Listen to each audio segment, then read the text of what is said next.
"You're lucky we let you live here," my son said, so I sold the property while they slept in, then they found the notice on the door.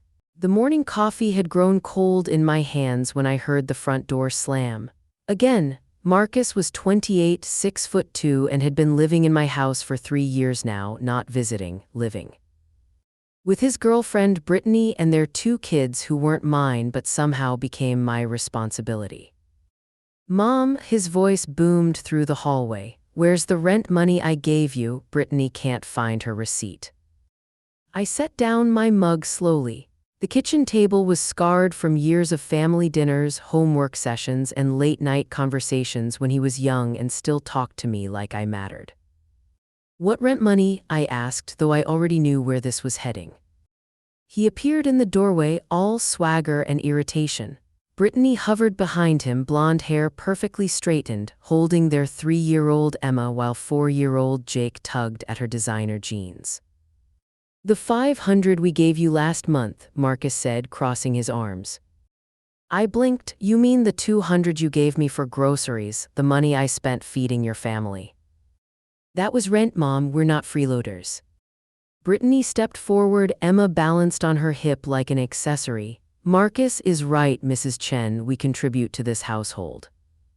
I stared at them both. For 3 years I had watched them take over my house room by room. Marcus's old bedroom became their master suite. The spare room became the kids' playroom. My home office became storage for Brittany's online beauty business. "This is my house," I said quietly. "My name is on the deed. I've been paying the mortgage for 26 years. Marcus laughed, but there was no humor in it. "Come on, Mom, let's be real here. You can barely afford this place. The roof leaks, the furnace is ancient." "If we weren't here helping with expenses," Brittany added, "you'd probably lose this place." "You should be grateful," Marcus said, and something cold settled in my chest.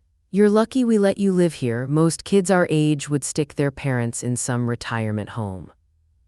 The words hung in the air like poison gas. Emma started crying. Jake tugged harder on Brittany's jeans, whining about being hungry. "I need to check on dinner," I mumbled, turning toward the stove where nothing was cooking. Behind me I heard Marcus mutter to Brittany, "She'll come around. She always does. Where else is she gonna go?" They were right, and that hurt most. At 62 I was too young for senior communities but too old to start over. My late husband David's pension covered basics, barely. When Marcus lost his job 2 years ago, I'd opened my door thinking it would be temporary. That was before I learned they had no intention of getting back on their feet. Why would they? They lived rent-free in a 4-bedroom house. I cooked, cleaned, did laundry, and provided free childcare. That night, I lay in bed listening to them through thin walls. "She's getting more difficult," Brittany was saying, always acting like we owe her something. "She'll adjust," Marcus replied. "She needs us more than we need her." I pulled the pillow over my head but couldn't block out the truth. Lying there in the dark, listening to my son dismiss me like a burden in my own home, something shifted inside me. The next morning, I did something I hadn't done in 3 years. I locked my bedroom door and called in sick to the library. Then I made a list. It was time to find out exactly what I owned and what my options really were. The property appraiser arrived Tuesday morning while Marcus and Brittany were out. I'd scheduled it carefully, knowing their routine. Dorothy Kim was a woman about my age with silver hair and practical shoes. "Mrs. Chen, I'm here about the property evaluation." I let her in, acutely aware of how different my house looked with 3 extra people living in it. Toys scattered across hardwood floors David and I had refinished together. Brittany's makeup tutorials playing on the laptop she'd left open. "I need to know the current market value," I told Dorothy, "for financial planning." She moved through rooms efficiently, examining details I'd stopped seeing. The crown molding David had installed himself, the built-in bookshelves he'd crafted, the updated electrical work we'd done 5 years before he died. "This is a beautiful home," Dorothy said. "How long have you owned it?" 26 years. My husband and I bought it when Marcus was 2. "You've maintained it well, the bones are solid." She made notes on her tablet. Are you thinking of selling? The question hung in the air. 3 days ago, I would have said no without thinking. Now I found myself saying, I'm exploring options. After Dorothy left, I walked through the house seeing it through her eyes. Despite Marcus's complaints about the roof and furnace, the house was actually in excellent condition. What Marcus saw as outdated, Dorothy had called classic character. By afternoon, while Brittany filmed content in the living room, hey, goddesses, today I'm sharing my secret for dewy skin, I sat in the garden with my laptop. I Googled property values in my neighborhood. What I found made me sit up straighter.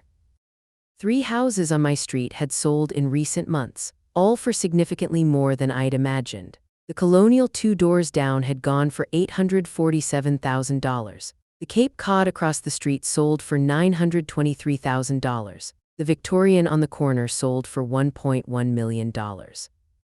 My hands shook as I clicked through real estate websites. The median home price in my area had increased 43% since David died. My neighborhood was now being called charming historic district with excellent schools.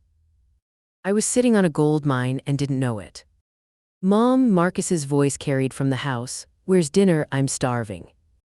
I closed the laptop and looked at the roses David had planted for our 15th anniversary. Something beautiful for every season, he'd said, like you. If he could see me now being told I was lucky to live in my own home, cooking dinner for people who saw me as free labor, what would he say?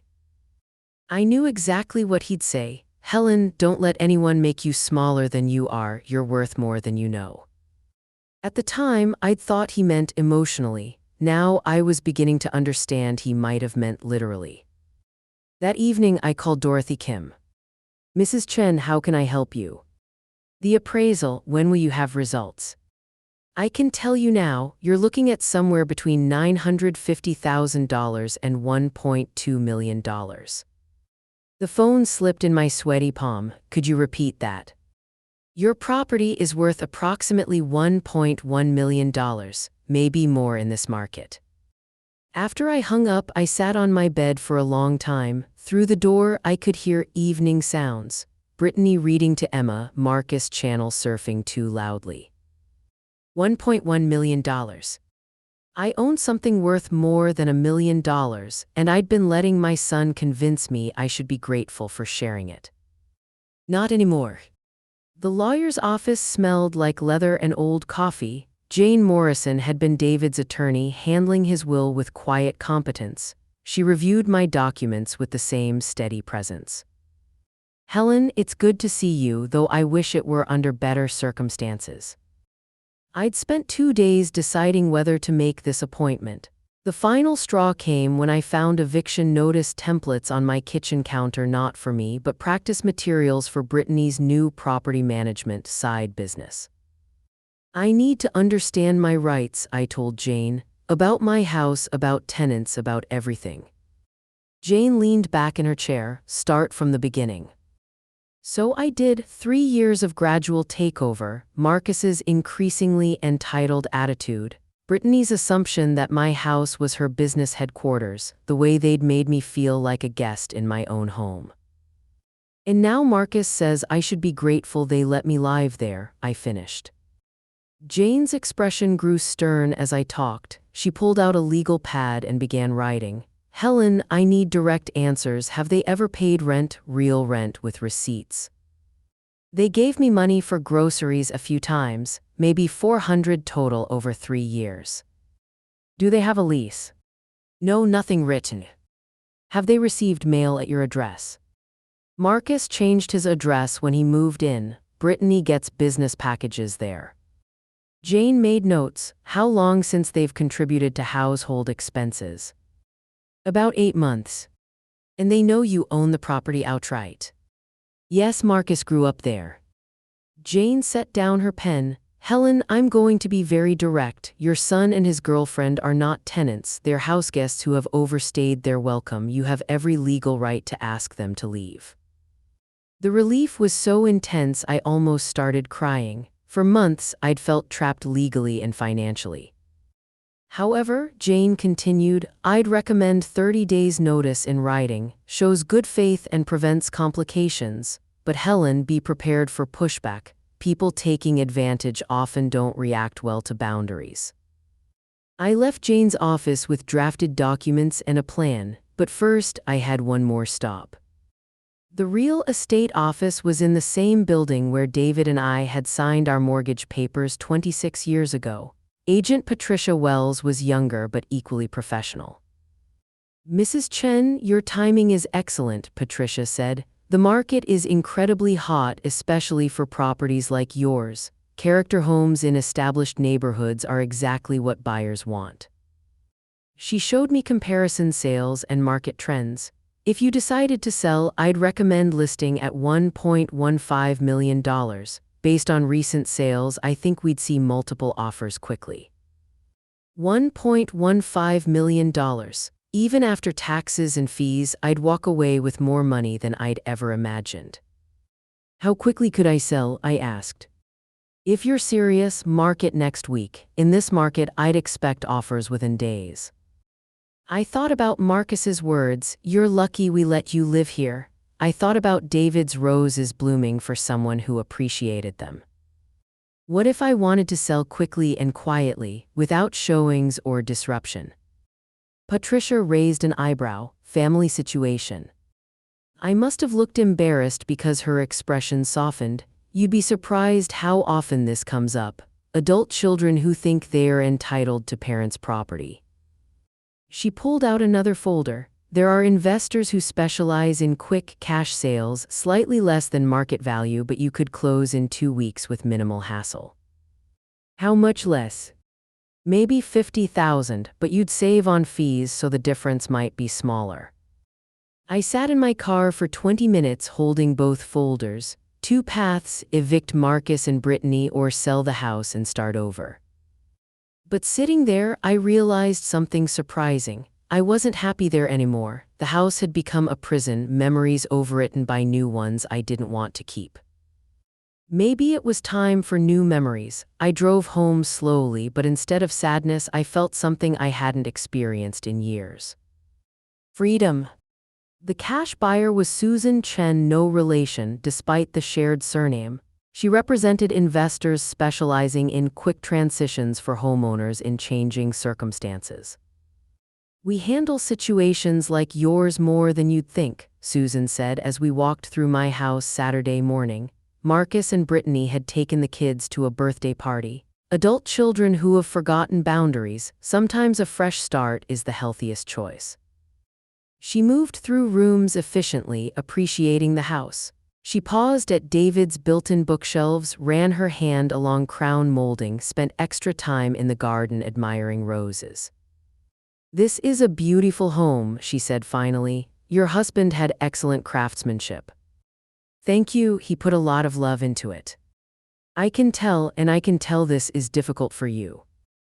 I looked around the living room where Marcus planned to watch football tomorrow, where Brittany would film Monday's beauty videos. None of it felt like mine anymore. It is difficult, I admitted, but not for reasons you might think. Susan smiled. The difficult part is accepting you deserve better than what you've been accepting. We settled on $1.05 million cash, closing in exactly 2 weeks. Susan's group would handle all paperwork. I'd be out by closing day, but otherwise the process would be seamless. One question, Susan said. Do current occupants know your plans? Not yet. I'd recommend waiting until everything's finalized. People can get emotional. Better to present a done deal than give them time to create complications. That evening, I sat in the garden with wine and David's old photo albums. Inside, I could hear Marcus and Brittany getting kids ready for bed, the familiar routine that once felt like family and now felt like invasion. My phone buzzed, all paperwork filed, inspection Wednesday, everything on track for closing Friday after next. 2 weeks and 1 day, that's how long I had to figure out the rest of my life. I'd been researching condos online. There was a beautiful complex 40 minutes away near the coast where David and I had honeymooned. One-bedroom units with ocean views, community garden, library. Monthly fees were less than I'd been spending on groceries for 5 people.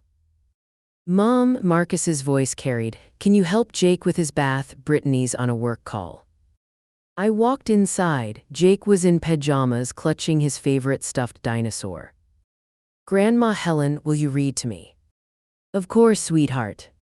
I tucked him into bed in what used to be my office. He chose a book about a little bear who goes on adventures, leaving his safe cave to explore the wide world.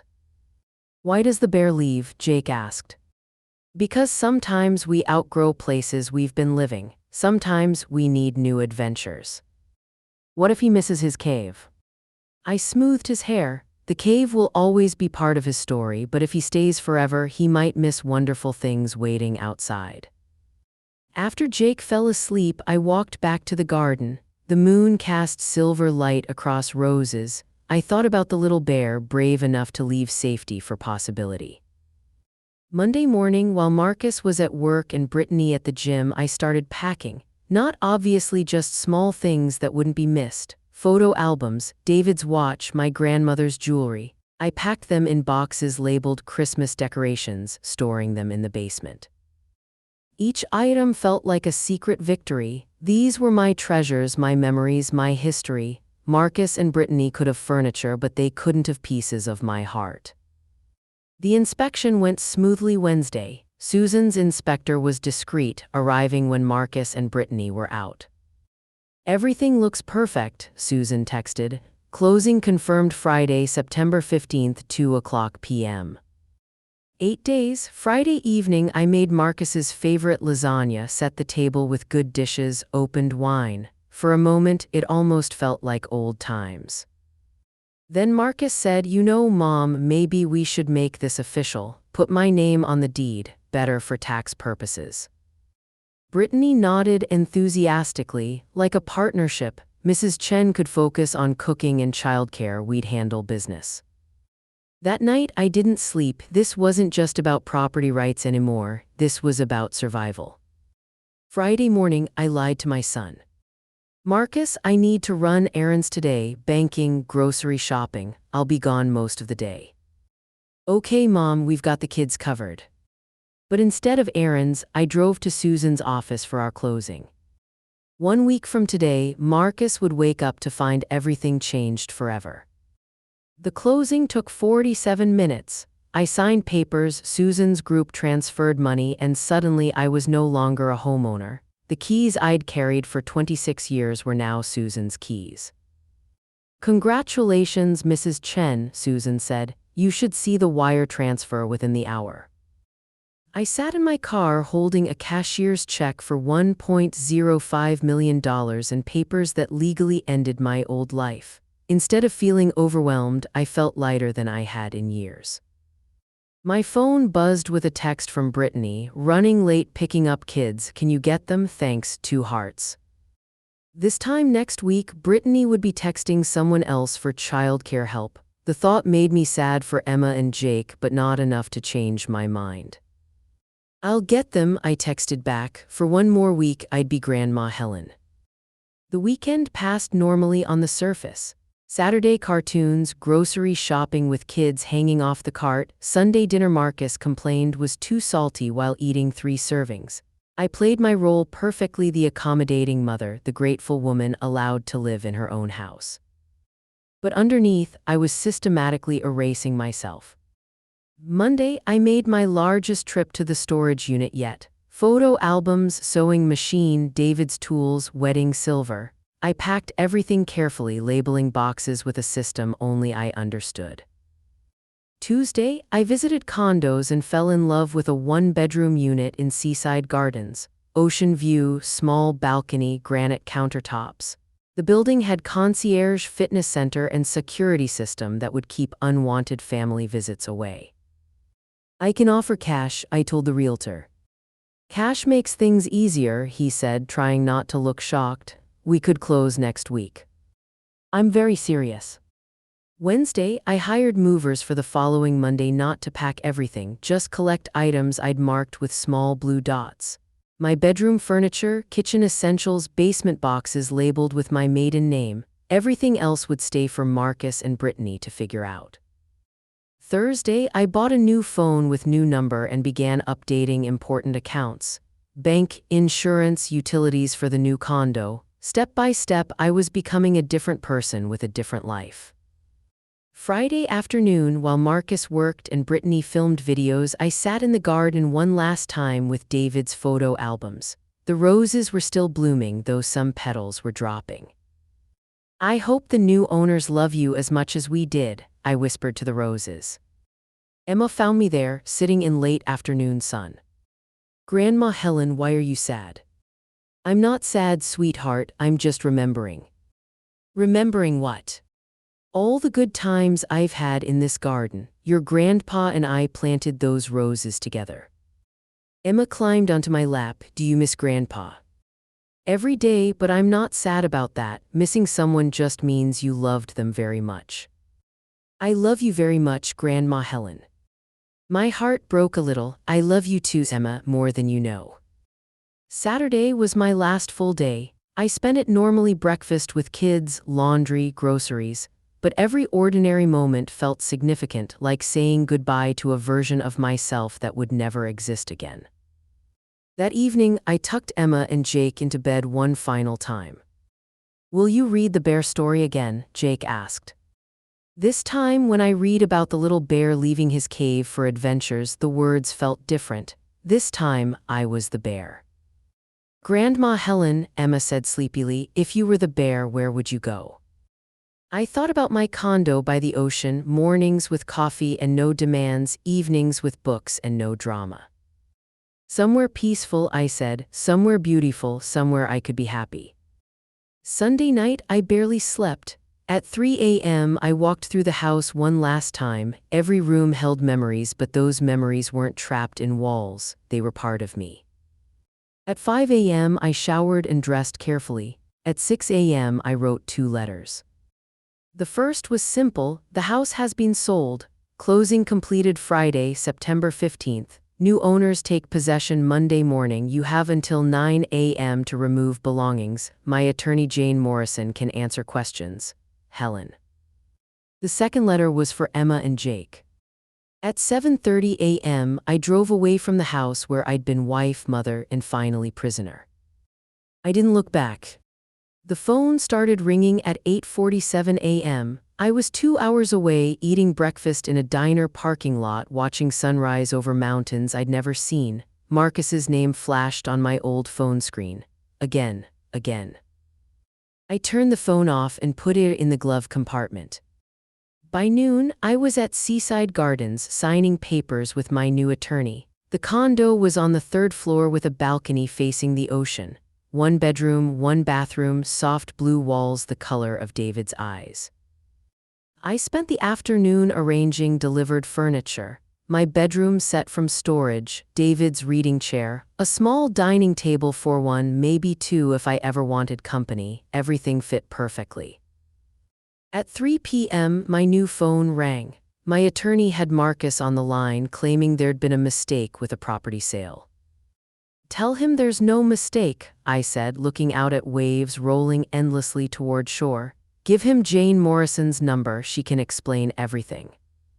"Anything else?" "Yes, change my number again. I want to start completely fresh." That evening, I sat on my balcony with wine and my laptop. I opened email to find 47 messages. Marcus, Brittany, even Brittany's mother, all variations of shock, anger, accusations of selfishness. I deleted them all without reading past subject lines. Instead, I composed one email to my old neighbor. "Dear Ruth, I wanted you to know I've moved to a condo by the ocean. I'm very happy and peaceful. If anyone asks, please tell them I'm well but prefer privacy. Helen." The next morning, I woke to silence. No children jumping on beds, no workout videos, no complaints about breakfast. Just waves and sunlight on walls belonging only to me. Around 10 a.m., my doorman called. "Mrs. Chen, there's a young man claiming to be your son. He seems upset. Should I send him up?" Through my window, I could see Marcus pacing in the parking lot. He looked frantic, desperate, nothing like the entitled man who'd told me I was lucky to live in my own house. "No," I told the doorman, "I don't wish to see him." I watched from my balcony as Marcus spent an hour making phone calls, gesturing angrily. Eventually, he got in his car and drove away. He never came back.